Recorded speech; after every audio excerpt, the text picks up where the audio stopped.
Batman Beyond, Return of the Joker. The legend lives in the future. Dark secrets revealed. At first it's all about revenge. Snot-nosed punk. I took care of his old man, didn't I?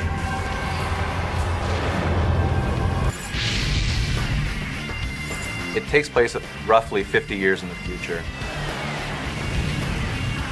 Very 21st century. It's very Gen X. It features an old villain from the original Batman series. Hello, Gotham. Joker's back in town.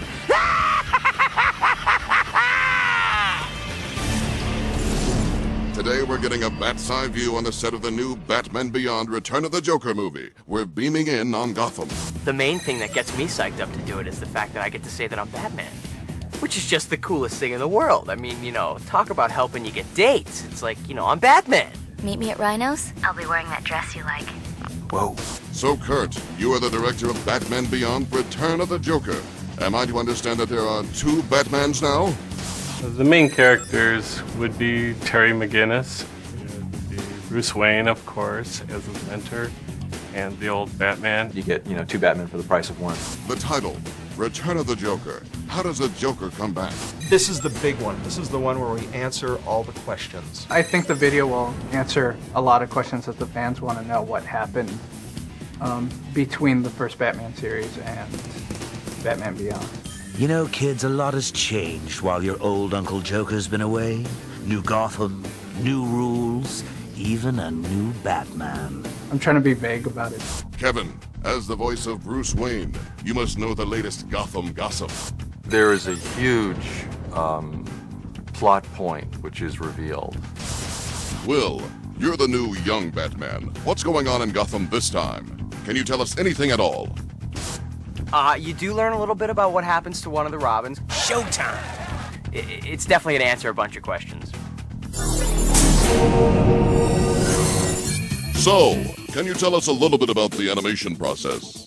People just assume that everything's all done with computers these days, and very little of it is actually, in the shows that we do, is actually done with computers. Whereas we don't have a crew of, say, cameramen or lighting. We do work with artists, and basically it's all put down as a blueprint on the storyboard. The storyboard is the biggest part of where you can do what might be considered the traditional directing. It's an incredibly interesting process, and one that I was completely unfamiliar with before I did this. I'd never done anything like this before. The first stage is the writing of the scripts, which takes a long time. Once a script is done, it comes in, and we are the first people to get our hands on it. I think the first thing that people think is that you actually watch the cartoon and you dub your voice in while you're watching the cartoon, which is what I thought coming in. And it's actually just the opposite. You come in and you dub your voice, and then they send the tape of your voice away, and then they animate around your voice. And we do it like an old radio play. It's funny. I know about all your other major enemies, but you never mention him. He was the biggest, wasn't he? It wasn't a popularity contest. And then it comes back from the animators a good 5 months later, 6 months later. And it needs what's called ADR. It's a cleanup process where they sync the voice track to the visual. And there's always extra mouth flaps in there, or there's a fight that needs cleaning up.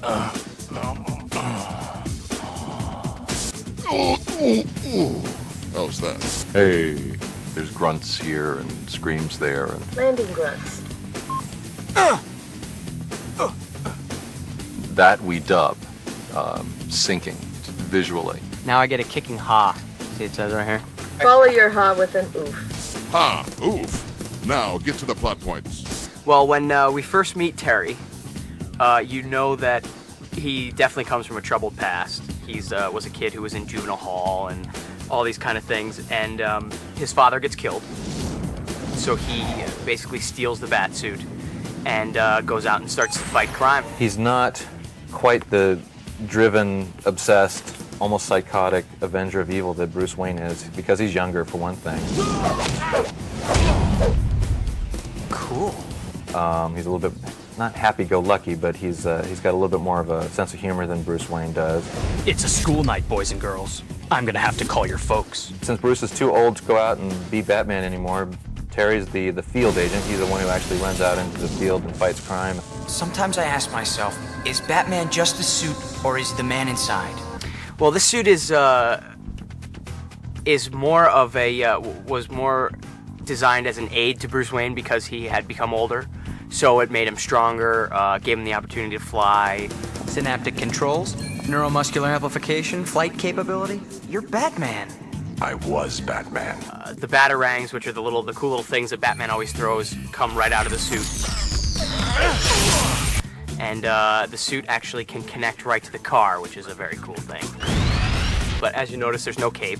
So the cape is gone, which is big, and the ears are about twice as pointy. Ears are too long, and I missed the cape, but not too shabby. Not too shabby at all. There's a two-way communications link through the Batman suit so that Bruce can actually see what Terry sees through his eyes.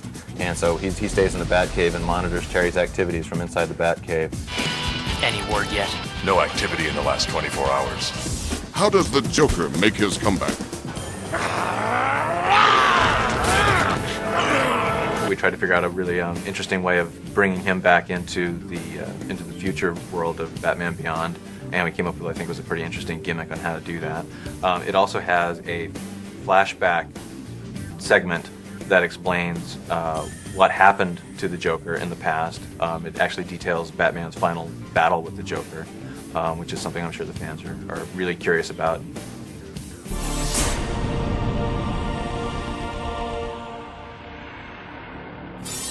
Batman Beyond was seen as an updating of the whole Batman legend. This is much more next generation.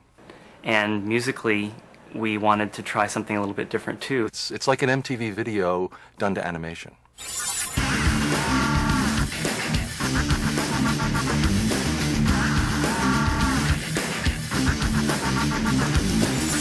We actually found an opportunity to include some current artists with the soundtrack, one being the Fisto Odyssey, featuring a collaboration with Static X. We're all big movie fanatics, and it's definitely a bit of a dream come true. It's tension and release is the key in music and in film, I think. Tell me about the making of the music video. Jeez, look at the sets. Yeah. Look at this outfit.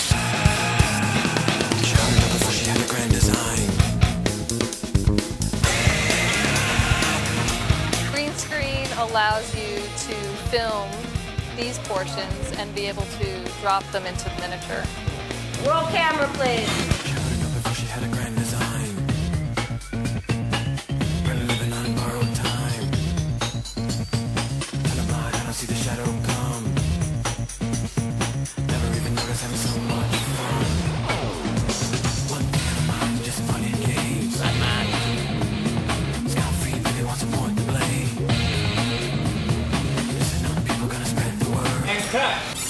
Kenny Wayne Shepherd was an interesting experiment because his style is, being more in the traditional blues, is a little bit further from the total headbanging heavy metal that we do for the show.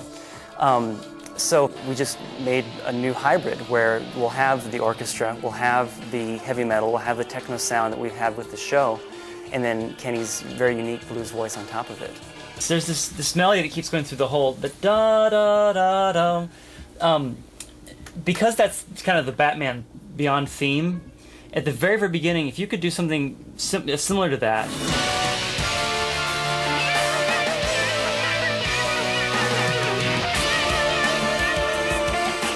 I think the energy level could be a little bit higher so that when it really kicks in at the very end, you can just totally go crazy.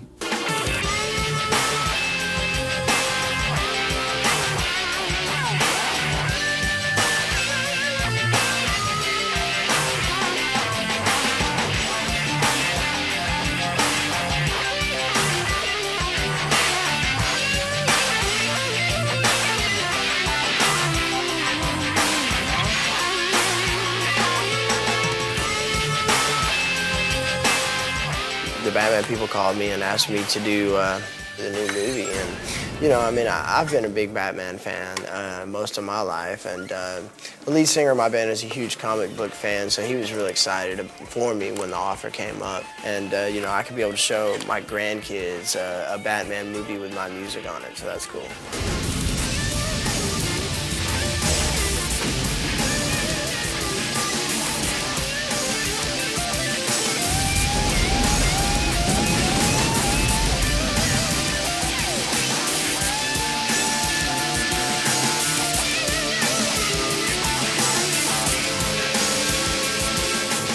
For Batman fans, this doesn't necessarily tie up a bunch of loose ends, but it incorporates so much of the old show and the Batman legend that it's a fantastic movie. I mean, it kind of ties everything together in such an interesting way with the past and the future and old villains meeting new villains and old heroes meeting new heroes. And I remember reading the script and just like jumping up and down. I mean, it's fantastic. I never suspected that this is the way it was going to evolve. I don't think any of us did. It's fascinating. It's a really interesting concept, and I think the fans are going to love it.